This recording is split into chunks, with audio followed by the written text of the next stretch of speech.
بسم اللہ الرحمن الرحیم. In the name of Allah, the Beneficent, the Merciful.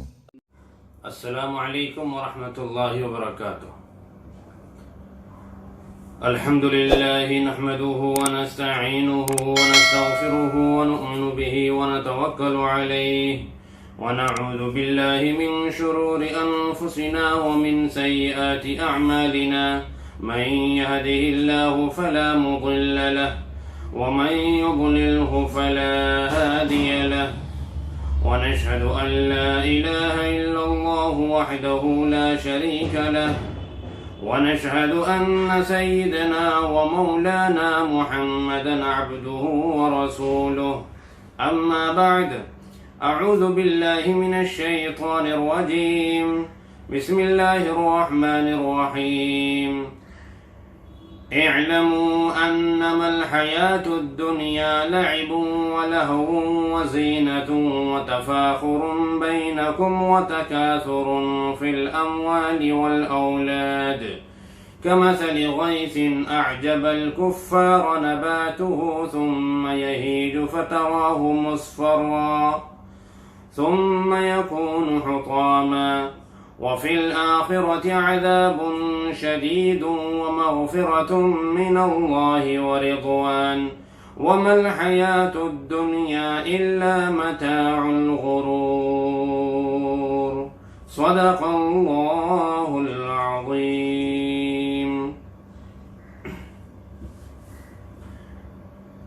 میرے محترم بزرگوں، دوستوں، عزیز ساتھیوں،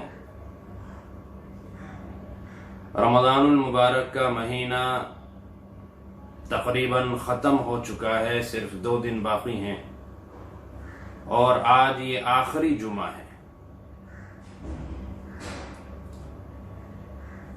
یہ رحمتوں والا مہینہ، برکتوں والا مہینہ اللہ تبارک و تعالی نے اپنے فضل سے ہمیں عنایت فرمایا، اور جس قدر بھی اس میں عبادت کی توفیق ہوئی، اللہ رب العزت اسے بے حد قبول فرمائے. جو اس میں غلطیاں کوتاہیاں ہم سے ہوئی ہوں، اللہ انہیں معاف فرمائے. اس مبارک مہینے سے ہمیں کچھ سیکھنا ہے، ہمیں کچھ جاننا ہے. یہ ماہ مبارک جاتے جاتے ہمیں کیا پیغام دے کر جا رہا ہے اور کس طرف ہماری توجہ دلا کر جا رہا ہے. میرے محترم بزرگ اور دوستو، ہمیں اس پر غور کرنے کی ضرورت ہے. الحمدللہ 1 مہینے تک اللہ کے لیے ہم بھوکے پیاسے رہے، اپنی حلال کمائی کا لقمہ بھی اپنے اندر نہیں جانے دیا. نکاح میں جو بیوی اللہ پاک نے حلال بنائی ہیں اس سے بھی احتیاط برتی. 1 مہینے تک ہم نے نمازوں کا اہتمام کیا، صدقہ خیرات کا اہتمام کیا، زکوٰۃ نکالنے کا اہتمام کیا، رات کو تراویح پڑھی. یہ سارے کام ہم نے کیے اور کرنے میں خوشی محسوس کی. یہ ماہ مبارک توجہ ہماری دلاتا ہے اس جانب کہ اللہ کے بندو، جس طرح یہ 1 مہینہ تم نے گزارا پرہیزگاری کے ساتھ، تقوی کے ساتھ، تم نے حتی الامکان کوشش کی اس بات کی کہ رب کی نافرمانی نہ ہو، اسی طرح باقی 11 مہینے بھی گزارنے چاہیے. اور یقیناً یہ اللہ پاک نے 1 مہینہ عملی طور پر، پریکٹیکلی طور پر ہمیں دیا اسی لیے کہ ہم اس سے سیکھیں اور ہم تجربہ کر لیں. انسان ڈرتا ہے، گھبراتا ہے کہ اگر 1 مہینہ میں نے کاروبار میں ڈھیل چھوڑ دی، میں نے کاروبار اس تیزی سے نہیں کیا جس طرح میں باقی 11 مہینے کرتا ہوں، تو میری روزی میں، میرے کسٹمرز میں کمی آ جائے گی۔ میرے محترم بزرگ اور دوستو، اللہ تبارک و تعالی اس ماہ مبارک کے ذریعے ہمیں یہ سمجھانا چاہتے ہیں کہ میرے بندے، روزی دینے والا رازق تو میں ہوں۔ میں نے تمہیں صرف یہاں روزی کمانے کے لیے ہی نہیں بھیجا ہے کہ تم رات دن اسی کی فکر میں لگے رہو، اپنے اصل مقصد کو بھول جاؤ، بلکہ تمہیں یاد ہونا چاہیے کہ یہ پوری کائنات تمہاری خدمت کے لیے بنائی اور تمہیں میں نے اپنے لیے بنایا۔ ان الدنیا خلقت لکم وانکم خلقتم للآخرہ۔ ساری دنیا انسان کی خدمت میں لگی ہوئی ہے، انسان کے کاموں میں لگی ہوئی ہے، اور اللہ تبارک و تعالیٰ نے جسے جو ذمہ داری دی ہے وہ اپنی ذمہ داری پوری کرنے میں لگا ہوا ہے۔ غافل ہے تو صرف انسان ہے، جس کے لیے اللہ پاک نے جنت بنائی، جس کے لیے اللہ نے جہنم بنائی، یہ اپنے اس انجام سے غافل ہو گیا کہ اگر خدا نہ خواستہ یہاں سے غفلت کے ساتھ زندگی گزار کر گیا تو میرا کیا ہوگا، کیا حشر ہوگا، اس کی طرف کوئی توجہ نہیں۔ بس پورے سال 1 سے 2، 2 سے 4 کرنے کی فراق میں اور اسی کوشش میں ہم میں سے ہر ایک دل و جان سے لگا ہوا ہے۔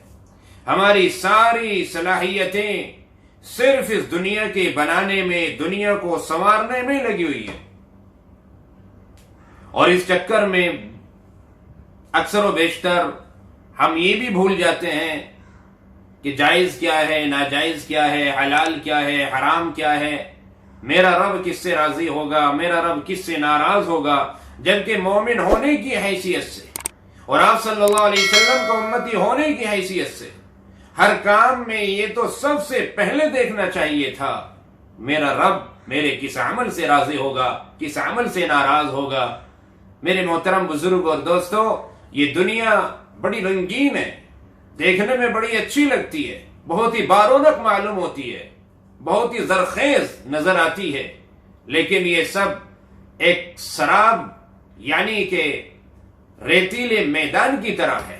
جیسے ایک پیاسے کو دور سے ریت پانی کا تالاب نظر آتا ہے، لیکن جب وہ تالاب جب وہ اس کے قریب جاتا ہے تو اس کو حقیقت اس کے سامنے آ جاتی ہے کہ جسے میں پانی کا تالاب سمجھ رہا تھا، در حقیقت یہ پانی کا تالاب نہیں، یہ تو ریت کے تودے ہیں، یا تو ریت ہی ریت پڑا ہوا ہے، اس کی چمکیلی ہے جو مجھے دور سے پانی نظر آ رہی ہے، جو پانی نظر آ رہا تھا۔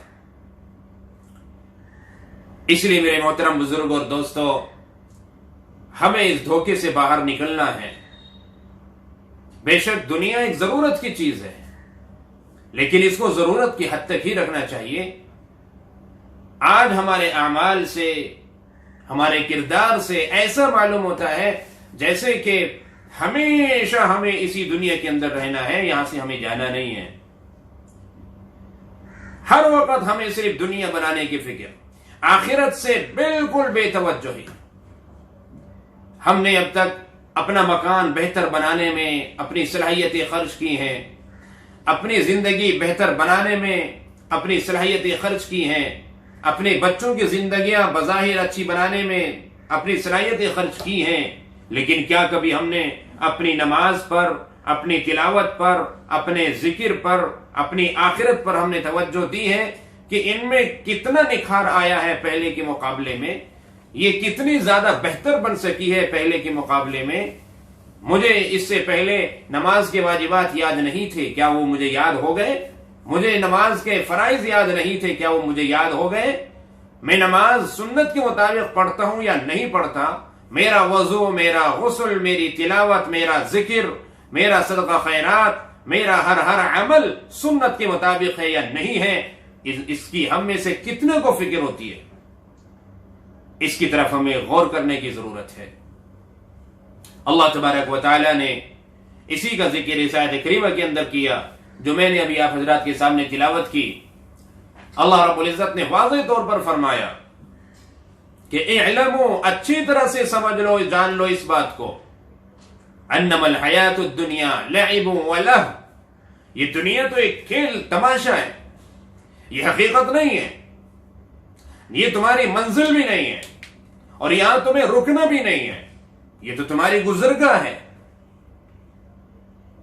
جیسے حدیث شریف میں ہے، اللہ کے نبی صلی اللہ علیہ وسلم ارشاد فرماتے تھے کہ کن فی الدنیا کأنک غریب او عابری سبیل، کہ دنیا میں ایسے رہو جیسے کہ کوئی اجنبی مسافر ہوتا ہے۔ اجنبی مسافر جب تک وہ اپنی منزل پر پہنچ نہیں جاتا تو کہیں بھی زیادہ دیر ٹھہرتا نہیں ہے، ہر وقت اس کے سامنے اس کی منزل رہتی ہے، اس کی نظر اس منزل پر ہوتی ہے۔ راستے میں تھک گیا، تھوڑی دیر آرام کرنے کے لیے بیٹھ گیا، کہیں لیٹ گیا، لیکن وہ اپنی منزل سے غافل نہیں ہوتا اور اس کا سفر جاری رہتا ہے۔ اس کو معلوم ہوتا ہے کہ میں مسافر ہوں، مجھے یہاں کہیں بھی ہمیشہ کے لیے رکنا نہیں ہے، مجھے اپنی منزل پر پہنچنا ہے۔ میرے محترم بزرگ اور دوستو، ایمان والے کی منزل کیا ہے بھائی؟ ایمان والے کی منزل جنت ہے۔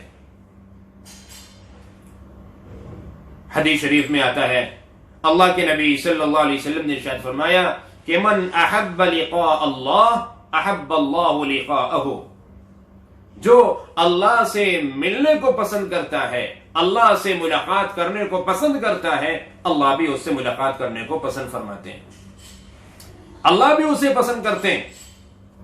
لہذا مومن کو چاہیے کہ وہ اللہ سے ملاقات کا شوق رکھے، اس کی نظر اس کی منزل پر ہو، اپنی منزل مقصود تک پہنچنے کی فکر میں ہر وقت لگا رہے۔ حضرت عائشہ رضی اللہ عنہ فرمانے لگی، یا رسول اللہ صلی اللہ علیہ وسلم، اللہ سے ملاقات تو تبھی ہوگی کہ جب انسان مرے گا، اور مرنے کو تو کوئی بھی پسند نہیں کرتا، تو اس کا مطلب تو اللہ سے ملاقات کو کوئی پسند نہیں کرتا، اور جب اللہ سے ملاقات کو پسند نہیں کریں گے تو اللہ بھی پسند نہیں کریں گے اس بندے کو۔ آپ صلی اللہ علیہ وسلم نے فرمایا کہ اس کا مطلب یہ نہیں ہے جو آپ نے سمجھا، اس کا مطلب یہ ہے کہ جب مومن کے سامنے جنت کا ذکر کیا جاتا ہے تو اس کے دل میں یہ خواہش پیدا ہوتی ہے کہ کاش کہ میں جلد از جلد وہاں پر پہنچ جاؤں۔ اور یہ ذکر اگر کسی غیر ایمان والے کے سامنے کیا جائے تو اول تو اسے یقین ہی نہیں آتا کہ جنت بھی کوئی چیز ہے یا نہیں، دوبارہ مرنے کے بعد زندہ ہونا ہے، اس پر اس کا یقین ہی نہیں ہوتا ہے۔ اور اگر کوئی یقین کر بھی لیتا ہے تو اس کو اپنی بدعمالیوں کے پیش نظر وہاں سزا کا خطرہ زیادہ لگا رہتا ہے، اس لیے وہ بالکل بھی نہیں چاہے گا کہ میرا سامنا ہو میرے رب سے۔ اس لیے میرے محترم بزرگ اور دوستو، ہمیں اس دنیا کی حقیقت کو سمجھنا ہے۔ اللہ فرماتے ہیں کہ یہ لہو و لعب ہے، یہ کھیل ہے، تماشا ہے، یہ آپس میں تم ایک دوسرے کے سامنے فخر کرتے ہو دنیا کی چیزیں جب تمہیں مل جاتی ہے، بس یہ اس سے زیادہ کچھ نہیں۔ میرے کپڑے اچھے ہیں، میرا لباس اچھا ہے، میرا مکان اچھا ہے، میری اولادیں زیادہ ہیں، یہ فخر کرتے ہیں یہاں پر دنیا کے اندر کیا جا رہا ہے۔ لیکن میرے محترم بزرگ اور دوستو، یہ ساری کی ساری چیزیں صرف دنیا میں بظاہر فخر کرنے تک محدود رہ جاتی ہیں، آگے ان میں سے کچھ بھی کام نہیں آتا۔ کام آتے ہیں تو اچھے اعمال کام آتے ہیں۔ اس دنیا کو بنانے میں انسان اپنی ساری صلاحیتیں لگا رہا ہے، اور جب تک یہ دنیا سنورتی ہے قبر میں جانے کا ٹائم آ جاتا ہے۔ تو کیا ہوا؟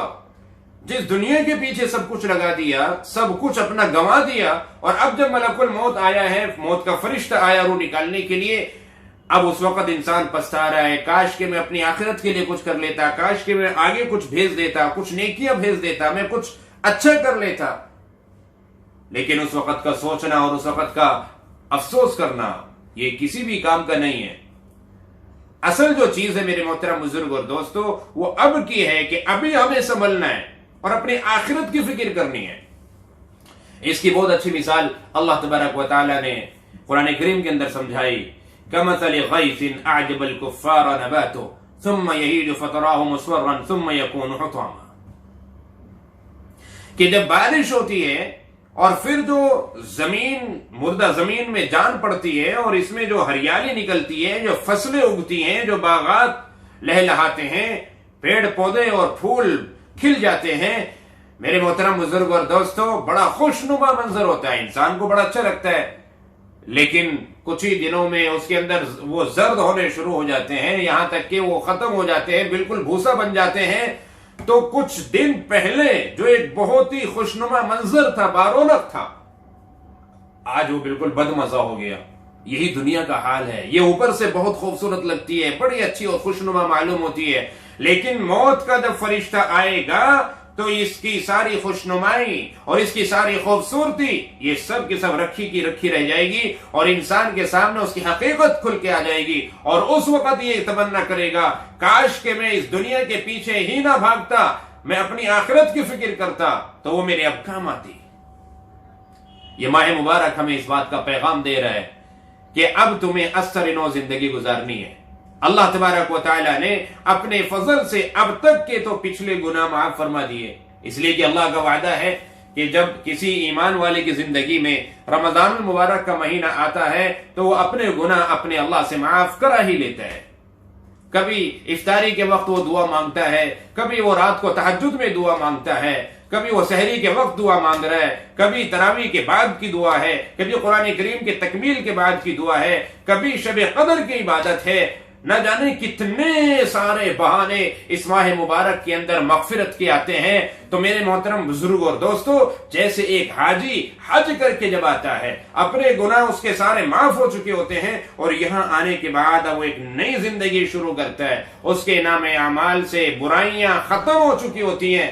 ہمیں بھی امید ہے اللہ کی ذات سے کہ یہ ماہ مبارک جا رہا ہے، اور اللہ کی ذات سے امید ہے کہ اللہ نے ہمارے بھی گناہ معاف کر دیے ہوں گے، لیکن اب ضرورت اس بات کی ہے کہ ہم عید کے بعد جو اب ہماری نئی زندگی شروع ہونے والی ہے کہ ہم اپنے نام اعمال کو گناہوں سے اب سیاہ نہ ہونے دیں، ہم اس کو گناہوں سے سیاہ ہونے سے بچائیں، اور ہم زیادہ سے زیادہ نیکیوں کی طرف توجہ کریں۔ اور کوئی مشکل نہیں ہے، جب ایک مہینہ ہم نے حلال لقمے سے بھی پرہیز کیا تو انشاءاللہ 11 مہینے تک حرام لقمے سے بچنا کوئی زیادہ مشکل نہیں ہے۔ جب ایک مہینے تک ہم نے اپنی حلال بیوی سے بھی احتیاط برتی ہے تو 11 مہینے نامحرم پر حرام نظر پڑنے سے اپنے آپ کو بچانا یہ کوئی زیادہ مشکل نہیں ہے، بشرطے کہ بندہ دل میں ٹھان لے اور وہ پختہ ارادہ کر لے اور وہ اپنے اللہ سے مدد بھی طلب کرے تو انشاءاللہ اللہ کی مدد ضرور آ کر رہتی ہے۔ تو میرے محترم بزرگ اور دوستو،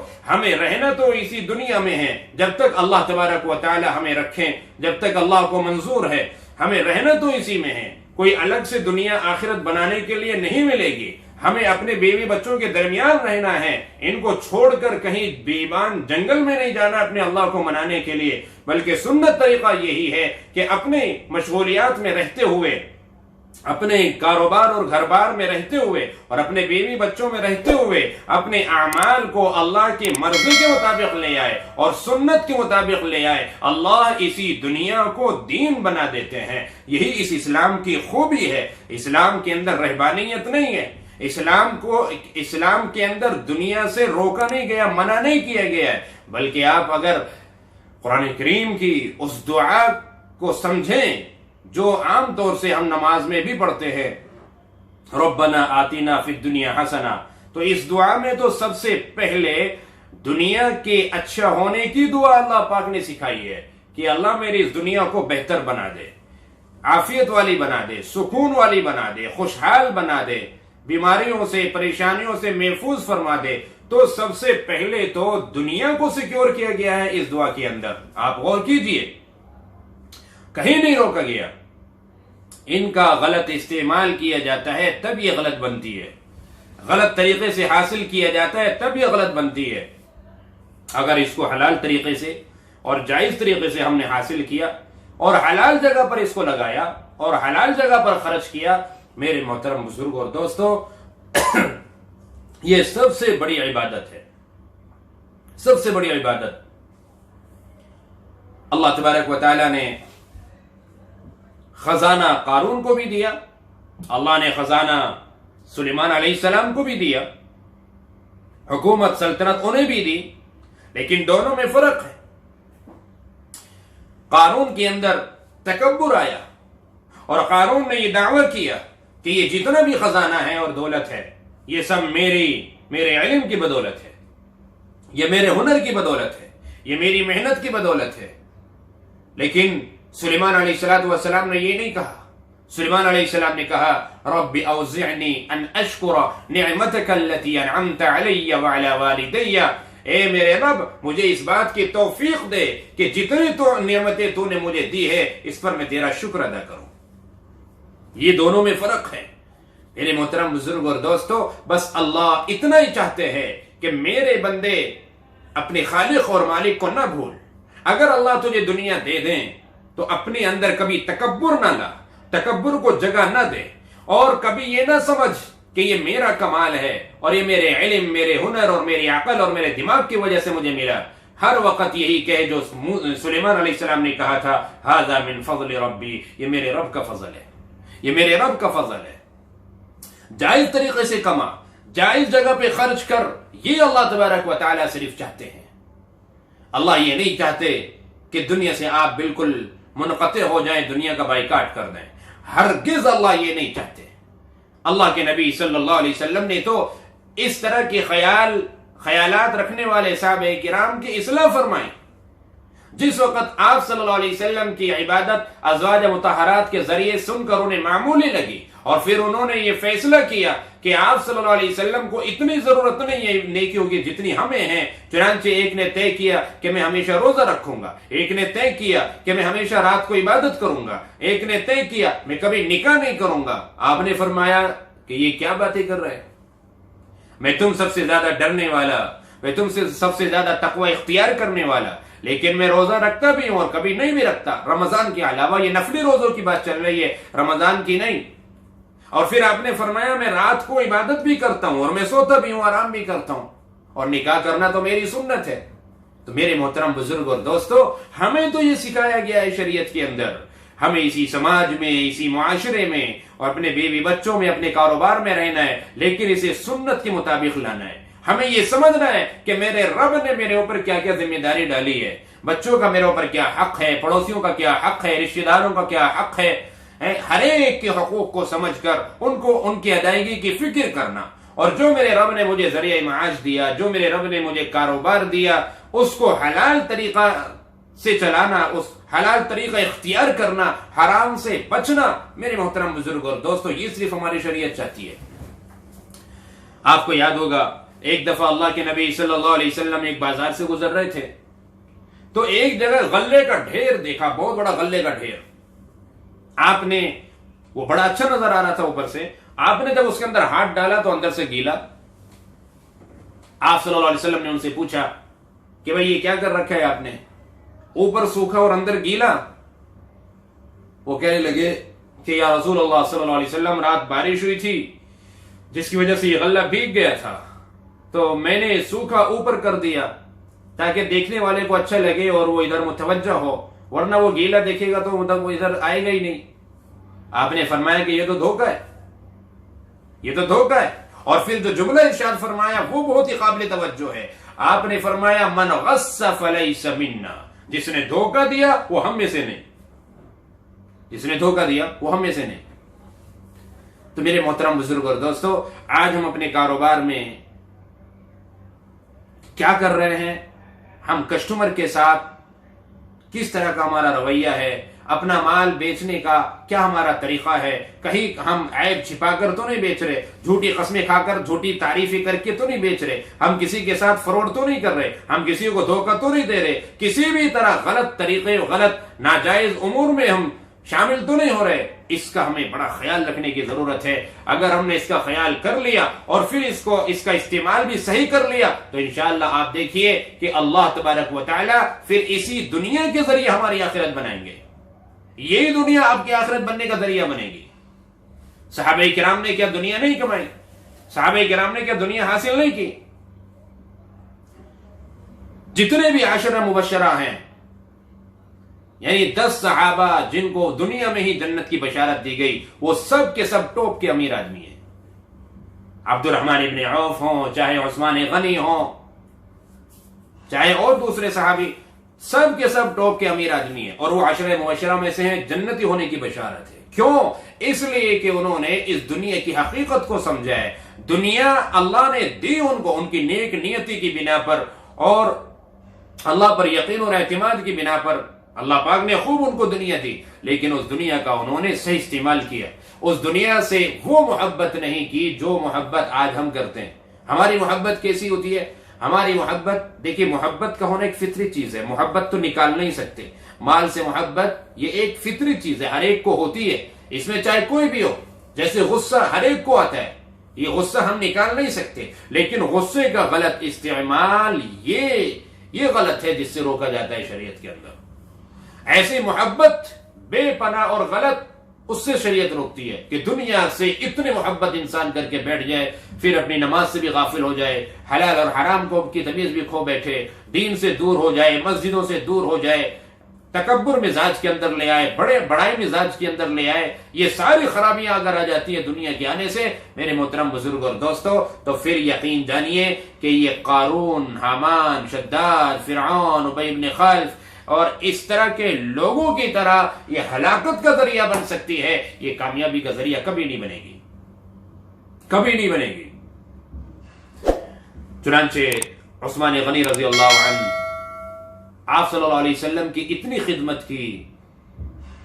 خدمت کی مال کے ذریعے عثمان غنی نے کہ آپ صلی اللہ علیہ وسلم یوں فرمانے لگے کہ عثمان اب تو جو چاہے کر، اللہ تیری پکڑ نہیں کریں گے، کیونکہ کارنامہ ایسا انجام دیا عثمان غنی نے، جب بھی مال کی ضرورت پڑی عثمان غنی موجود ہے، جب بھی مال کی ضرورت پڑی موجود ہے۔ عبد الرحمن ابن عوف یوں غریبوں میں لٹا رہے، خیال کر رہے غریبوں کا۔ میرے محترم بزرگ اور دوستو، بہت ساری مثالیں اس طرح کی صحابہ کرام کی پائی جاتی ہیں، اور بھی بزرگان دین کے اولیاء کرام کی اس طرح کی مثالیں پائی جاتی ہیں۔ ہمیں اصل سبق لینا ہے اس سے کہ مال کی محبت ہمارے دل میں ہے یا نہیں ہے، ایسے موقع پر ہی دیکھا جاتا ہے۔ انسان ایسے موقع پر یہ سوچتا ہے، یہ سمجھتا ہے کہ اگر میں نے یہ خرچ کر دیا تو اتنا کم ہو جائے گا، لیکن اللہ فرماتے ہیں کہ کم نہیں ہوتا ہے، میں تو اس مال کو پھر بڑھاتا ہوں۔ آپ صلی اللہ علیہ وسلم نے فرمایا کہ انسان کہتا ہے کہ یہ میرا مال ہے، یہ میرا مال ہے، یہ میری جائیداد، یہ میری پراپرٹی۔ آپ نے فرمایا کہ جو اس نے کھا کے ختم کر دیا وہ اس کا، جو پہن کے پرانا کر دیا وہ اس کا، جو اللہ کے راستے میں آگے بھیج دیا وہ اس کا، باقی دوسروں کا ہے، باقی دوسروں کا ہے۔ تو میرے محترم بزرگ اور دوستو، ان تمام باتوں کا خلاصہ یہ ہے کہ اس ماہ مبارک سے ہمیں یہ پیغام لینا ہے، ماہ مبارک ہمیں یہ پیغام دے رہا ہے کہ ایک مہینہ جس طرح تم نے پرہیزگاری کے ساتھ زندگی گزاری ہے، ایک مہینہ جس طریقے سے تم نے عبادت کے اندر اور اللہ تبارک و تعالیٰ کی طرف تم بڑھے ہو، تم نے قدم بڑھایا اور زیادہ سے زیادہ تم نے حصہ لیا عبادت میں، زکوٰۃ میں، تراویح میں، اور روزہ رکھا ہے، اللہ کے لیے بھوکے رہے، اسی طرح 11 مہینے پاکی کے ساتھ گزارنے ہیں، اور یہی مقصد ہے اس ماہ مبارک کا۔ اور اللہ فرماتے ہیں لعلکم تتقون، ہم نے یہ مہینہ دیا اسی لیے کہ تمہارے اندر یہ تقوی، یہ پرہیزگاری آ جائے۔ اگر خدا نخواستہ یہ پرہیزگاری اور یہ تقوی ہمارے اندر نہیں آئے گا تو میرے محترم بزرگ اور دوستو، اس ماہ مبارک کا پھر وہ جو فائدہ ہونا چاہیے وہ فائدہ تو ہمیں حاصل ہوا ہی نہیں، تو کہیں نہ کہیں کچھ کمی رہ گئی۔ تو یہ پیغام اس مہینے کا ہے جو ہمیں لینا ہے کہ اب عید کے بعد سے جو ہماری نئی زندگی شروع ہو رہی ہے کہ ہم اپنے دامن کو اب داغ سے بچا کے رکھیں، جتنے داغ تھے وہ اللہ نے دھو دیے، اب آئندہ نیا داغ ہم اپنے دامن کو نہ لگنے دیں۔ اگر خدا نخواستہ غلطی کبھی ہو جائے تو فوراً اللہ سے توبہ استغفار کریں، اپنے رب کو راضی کریں۔ ویسے بھی میرے محترم بزرگ اور دوستو، اس سال پورا رمضان ہو گیا، ہماری مساجد اسی طرح لاک ڈاؤن کی وجہ سے بند ہیں، اب عیدگاہ بھی ہماری اس سال آباد نہیں ہو پائیں گی، اور اپنے اپنے مقام پر ہی چند لوگوں کو مل کر عید کی نماز ادا کرنی ہوگی، تو یہ بھی ممکن ہے کہ اللہ کی ناراضگی کی ہی علامت ہو۔ اس لیے ہمیں اپنے اللہ کو، باقی 2 دن ابھی بچے ہیں، ان میں ہمیں محنت کرنی ہے، اللہ تبارک و تعالیٰ کو راضی کرنا ہے۔ چاند رات ابھی آ رہی ہے، چاند رات میں تو یوں فرمایا کہ یہ لیلۃ الجائزہ ہے، انعام کے ملنے کی رات ہے۔ اللہ رب العزت خوش ہوتے ہیں اور فرشتوں کے سامنے اپنے بندوں کی مغفرت کا اعلان کرتے ہیں، اور فرشتوں سے اللہ پاک پوچھتے ہیں کہ بتاؤ کیا بدلہ ہو اس مزدور کا جو اپنا کام پورا کر چکا۔ تو صحابہ کہتے ہیں کہ یا اللہ اس کا بدلہ یہی ہے کہ اس کو پوری اجرت دے دی جائے۔ تو اللہ فرماتے ہیں ٹھیک ہے، میں نے ان سب کو معاف کر دیا، بخش دیا۔ عیدگاہ کے اندر بھی یہی اعلان ہوتا ہے۔ اس لیے میرے محترم بزرگ اور دوستو، ہمیں اللہ تبارک و تعالیٰ سے کے سامنے دعا بھی مانگنی ہے، اللہ سے دعا بھی کرنی ہے کہ اللہ ہمیں استقامت نصیب کرے. اور اب تک جیسے ہم روزے رکھتے ہوئے آئے، عبادتیں کرتے ہوئے آئے، اب عید کے بعد بھی آئندہ ہماری کوئی عبادت نہ چھوٹے. شیطان تو ٹال مٹول کرائے گا، شیطان تو کہے گا کہ یار کوئی بات نہیں، اگلے رمضان سے صحیح کر لیں گے کام، ابھی تو تھوڑا سا 1 سال اور ایسے کر لیتے ہیں. تو شیطان تو اس طرح ٹال مٹول کراتا رہے گا یہاں تک کہ انسان قبر میں پہنچ جاتا ہے، قبر میں جانے کی نوبت آ جاتی ہے. تو جب بھی شیطان یہ کہے کہ بھائی آئندہ سال کر لیں گے، یہ کام اب کے رہنے دو، تو تبھی شیطان کو جواب دو کہ نہیں، یہ کام ابھی کریں گے، باقی آئندہ سال دیکھیں گے، لیکن یہ کام تو ابھی کرنا ہے. تو شیطان کو ہم پلٹ کر جب تک جواب نہیں دیں گے اور ہم اپنے نفس پر کنٹرول کرتے ہوئے اپنی اصلاح کی کوشش نہیں کریں گے، تو میرے محترم بزرگ اور دوستوں